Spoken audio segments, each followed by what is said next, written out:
E aí, galera, a professora Tabita aqui juntinho com vocês. Agora, nossa hora de revisar, mas agora para a recuperação. Né, galera? Deu um pouquinho ruim para alguns, mas segura aí que a gente tá junto até o fim, tá bom? É isso mesmo, ó. Segura, aula 18.1, a gente vai revisar os pontos importantes para sua avaliação já. Então, vamos lá? Diretor, coloca na nossa telinha. Aula 18.1. E o que nós vamos falar então, professor? O menino aqui tá desesperado. Meu Deus, vai chegar a prova de revisão. Eita, não tem problema não, ó. Revisão. Recuperação, unidade 1. Nós vamos pontuar aí, né? Aula 5, tudo bem? Cadê? Aula 5, aula 6, aula 9 e aula 10. Já marca aí no seu caderninho. Na aula 5, nós vamos falar sobre a origem da vida, parte 1. E na aula 6, a origem da vida, parte 2. Na aula 9, a origem ou reino dos seres vivos, parte 1. E na aula 10, o reino dos seres vivos, parte 11. O menino tá meio desesperado, mas até o final dessa aula ele vai estar assim tranquilo, vai dizer, opa, vai ser uma boa avaliação. Então vamos lá. Aula 5.1, hipótese sobre a origem da vida. Então, o que a gente tem nessa aula? Para o conhecimento da época, estava tudo nos conformes como eles estavam pensando. Por quê? Eles estavam observando e o que eles conseguiam observar não se tinha ainda conhecimento da reprodução, né? Como que essas reproduções aconteciam em determinados organismos, e eles estavam se familiarizando com essas formas de vida. Algumas estruturas microscópicas, eles não tinham a percepção, então não tinham esse conhecimento, essa identificação. Então eles acreditavam que a vida ela poderia surgir espontaneamente. Por isso o nome abiogênese, ou seja, a vida a partir de algo inanimado, algo sem vida, tá bom? Mas eles acreditavam que havia uma força vital que fazia com que houvesse uma condução dessa origem, dessa forma de vida. Seja um réptil, seja um mamífero, um roedor, tá? Seja um morcego, um jacaré, enfim. Eles acreditavam que surgiam de algo inanimado. Na teoria da biogênese, eles descrevem que a vida só pode fazer sentido ou só pode ter a sua origem a partir de uma outra forma de vida. Aí vem aquela discussão, né? Quem veio primeiro, o ovo ou a galinha, né, gente? Se não tiver o ovo, não tem a galinha. Mas se não tiver a galinha, não se põe o ovo. Então, é essa a grande discussão do século. Mas a vida só pode surgir de outra forma de vida. Tudo bem? Então, por muito tempo houve essa discussão, né? Esses conflitos dessas duas correntes de pensamento, de deduções de como a vida surgiu. A biogênese, forma inanimada, e biogênese, forma de vida a partir de outra vida.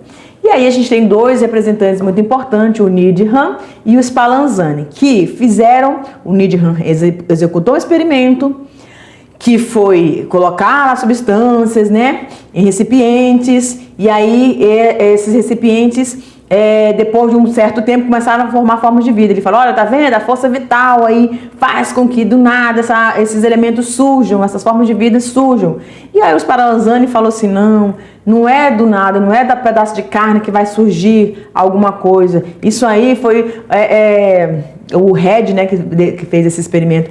Ele falou, esse surgimento dessa mosca nessa carne é porque eles apareceram, as larvas só podiam aparecer a partir dos ovinhos dessas moscas que iam lá visitando, porque não estava fechadinho direito, né? E aí o Spallanzani fez outro experimento, Needham colocou água fervente, aí o Spallanzani falou, não, ó, você não ferveu direito, enfim, ficaram ainda nesses conflitos, ainda os questionamentos de ambos os experimentos, até que chegou, não apareceu aqui, mas a gente tem o Louis Pasteur que vem e derruba toda essa teoria da abiogênese e diz que sim, se você não tiver cuidado com a manipulação dos alimentos e fechar esses ambientes, pode sim ser visitado por uma mosca, essa mosca colocaram uma larva, um ovinho, desse ovinho surgiu uma larva, então descreve corretamente a teoria da biogênese.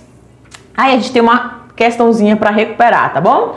Olha lá. Durante o século XVIII, o debate entre a biogênese, geração espontânea ou biogênese, vida originando-se de vida, mobilizou-se diversos cientistas. Um deles, Lázaro Spallanzani, realizou experimentos que se tornaram fundamentais nesse contexto.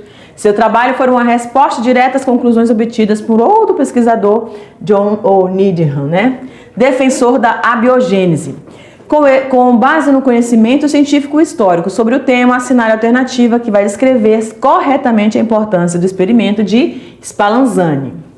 Spallanzani, então, na letra A, comprovou que a vida surge espontaneamente de líquidos nutritivos expostos ao ar, defendendo as ideias de Needham. Ele não defendeu, B. Spallanzani demonstrou que os micro-organismos não podiam atravessar filtros especiais, estabelecendo-se a teoria celular. Bom, a gente não está falando aí dessas estruturas celulares, C. Spallanzani provou que micro-organismos surgiam de forças vitais presentes no ar, confirmando a biogênese. Não, ele estava indo contra.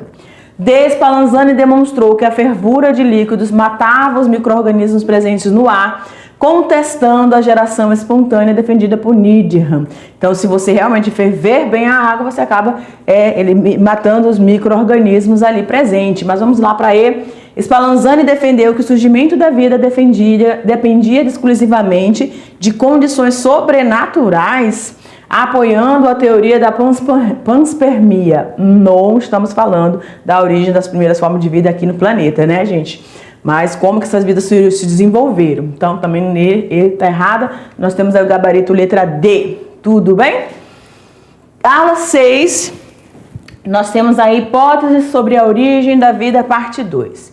Dentro da parte 2 dessa teoria, continuando ali do Pasteur, que derrubou, realmente ele fez com que nós entendêssemos que não existe, que as formas de vida elas não surgem espontaneamente, e sim, elas têm um ciclo, cada organismo vivo vai ter um ciclo, e dentro desse ciclo eles acabam contaminando, principalmente os micro-organismos, que foi a identificação que Louis Pasteur fez. Existiam esses micro-organismos no ar que, se não observarmos bem o alimento, não vedarmos ou aquecermos bem esses alimentos, esses micro-organismos podem se proliferar. E aí a gente tem o experimento de Miller, que descreveu todas as características aí, tentou reproduzir essas características de como era a atmosfera. E aí a gente tem as duas hipóteses muito importantes, hipótese heterotrófica e hipótese autotrófica. Ou seja, as primeiras formas de vida surgiram, a partir daqueles coacervados, e esses... Deixa eu vir para cá. Surgiram desses coacervados, e esses coacervados, então, eles vão agora se unir, formando as primeiras formas de vida. E aí essas formas de vida, então, começaram a se aglomerar, formando substâncias orgânicas. Lembram lá os aminoácidos, tudo bem?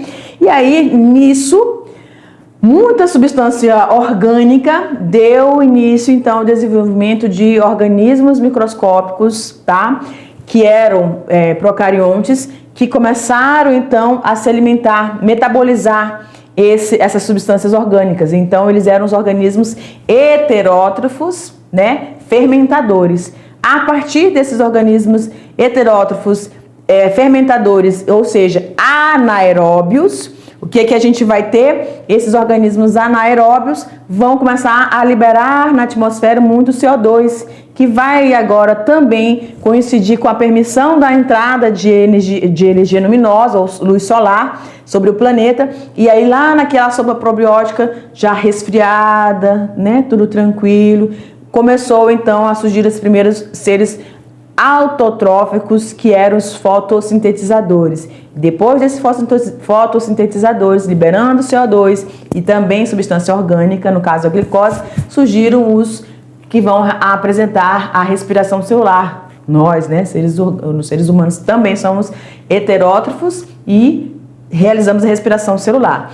E aí a gente também tem a hipótese autotrófica, que acredita-se que surgiu lá nas fendas termais, onde sulfetos eram liberados, essas substâncias inorgânicas. Aqui você tem substâncias orgânicas e aqui você tem substâncias inorgânicas, tá bom? Que começaram a sair dali, e essas substâncias começaram a ser realizadas pelos organismos autotróficos que realizavam a quimiossíntese.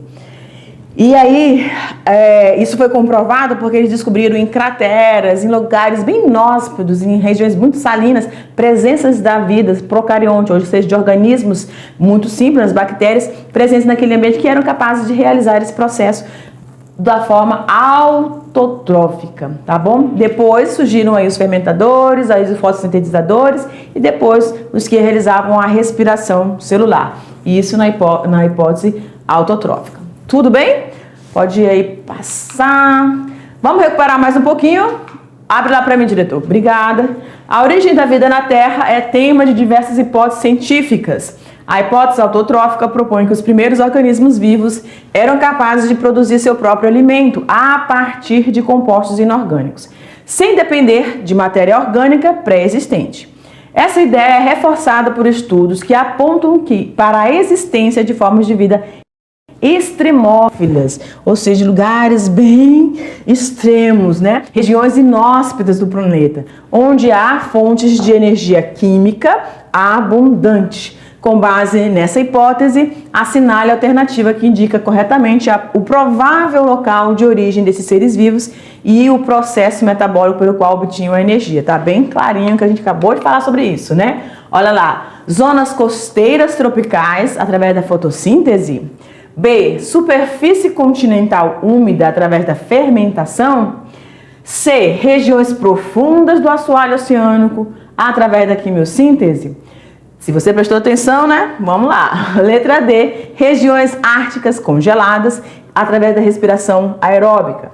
E E, lagos vulcânicos rasos através da digestão extracelular. Gente, a primeira coisa que tem que pensar aqui, quando a gente está falando do processo de obtenção de energia química, né?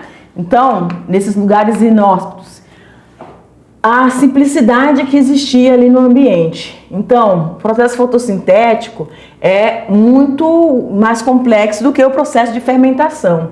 Porém, a gente está falando de uma base de substâncias inorgânicas, e a gente sabe que a base inorgânica, a base da fermentação é a partir de uma substância orgânica, assim também como a respiração celular. Então, a gente só tem aí como gabarito a nossa letra C, regiões profundas do nosso assoalho. Tudo bem? Através da quimiossíntese. Na aula 9, nós temos aí os reinos dos seres vivos, parte 1, onde nós falamos sobre os dois grandes grupos. E aí nessa aula a gente não falou assim, muito especificamente da reprodução, né? Algumas outras características que a gente vai detalhar em aulas mais para frente. No reino protista, Monera, nós temos aí as bactérias, as cianobactérias, correto? Ou seja, organismos heterotróficos e organismos autotróficos. Então, vou colocar bem assim, ó. Bactérias e cianobactérias, tudo bem? Essas aqui são, deixa eu colocar de vermelhinho, autotróficas, e essas aqui são heterotróficas, ok? E dentro dos protistas, aí todos também estão, no Monero são unicelulares, né? E procariontes. Nos protoctistas, nós vamos encontrar as algas protistas, né? As algas protistas, e nós vamos encontrar também os protozoários, né? Enfim, tá bom? Deixa eu passar para cá. Pronto, olha lá. Reino Monera, então bactérias e cianobactérias, os protoctistas, protozoários e algas protistas, e nós temos aí as formas de reprodução desses organismos, né? Dentro dos moneras, através da reprodução assexuada, onde não vai ter formação de gametas, eles se duplicam, né? Heterotróficos e autotróficos, sendo aí as bactérias heterotróficas, sendo bactérias autotróficas. E no reino protoctista, reprodução assexuada, mas também a reprodução sexuada, certo? Desses organismos. Bem, há uma complexidade aí para poder descrever essas reproduções dentro das algas protistas. E aí você tem organismos autotróficos, que são as algas protistas, e heterotróficos protozoários, que aí depende da classificação, esses protozoários a partir da sua estrutura de locomoção, os risópodos, flagelos, né? Vamos recuperar aqui um pouquinho. Do estudo da diversidade dos seres vivos é fundamental compreender as diferenças estruturais e funcionais entre os grupos de micro-organismos. Entre esses grupos destacam-se as bactérias e os protozoários, ambos formados por organismos unicelulares. No entanto, apesar da semelhança quanto à organização celular simples, apresentam diferenças fundamentais quanto à estrutura celular e à classificação taxonômica. Com base nessas informações, assinale a alternativa que apresenta corretamente a principal diferença entre uma bactéria e um protozoário. Tá boa essa daqui. A. As bactérias são unicelulares e eucariontes. Já matou aqui, porque não são, né? Enquanto os protozoários são multicelulares e procariontes. B. As bactérias pertencem ao reino protista. Não, monera, né? Não vou nem terminar. C. As bactérias possuem um núcleo delimitado. As bactérias são procariontes, então não tem núcleo, já descarta essa também. D. As bactérias são seres unicelulares, procariontes, ok? Até aí. Enquanto os protozoários são unicelulares e eucariontes. Ok, os protozoários são unicelulares e também são eucariontes. Ok, vamos ver aí. Os protozoários realizam exclusivamente fotossíntese? Não, né, gente? Não, de jeito nenhum. Então, nosso gabarito letra D, tá bom? Questão de número 10, vamos lá, os reinos de seres vivos, parte 2. E aí a gente falou sobre o reino fungi. Nesse reino nós só temos os fungos reinando, imperando aqui, né, sobre todos os ambientes aí que nós podemos observar. Eles estão presentes, gente, na água, estão presentes no solo, debaixo do solo, estão presentes nos nossos apartamentos, dentro da nossa casa, nos nossos animais. Eles estão em todos os lugares, até porque eles se reproduzem através de esporos, então são facilmente levados pelo vento. Então podem estar em qualquer lugar.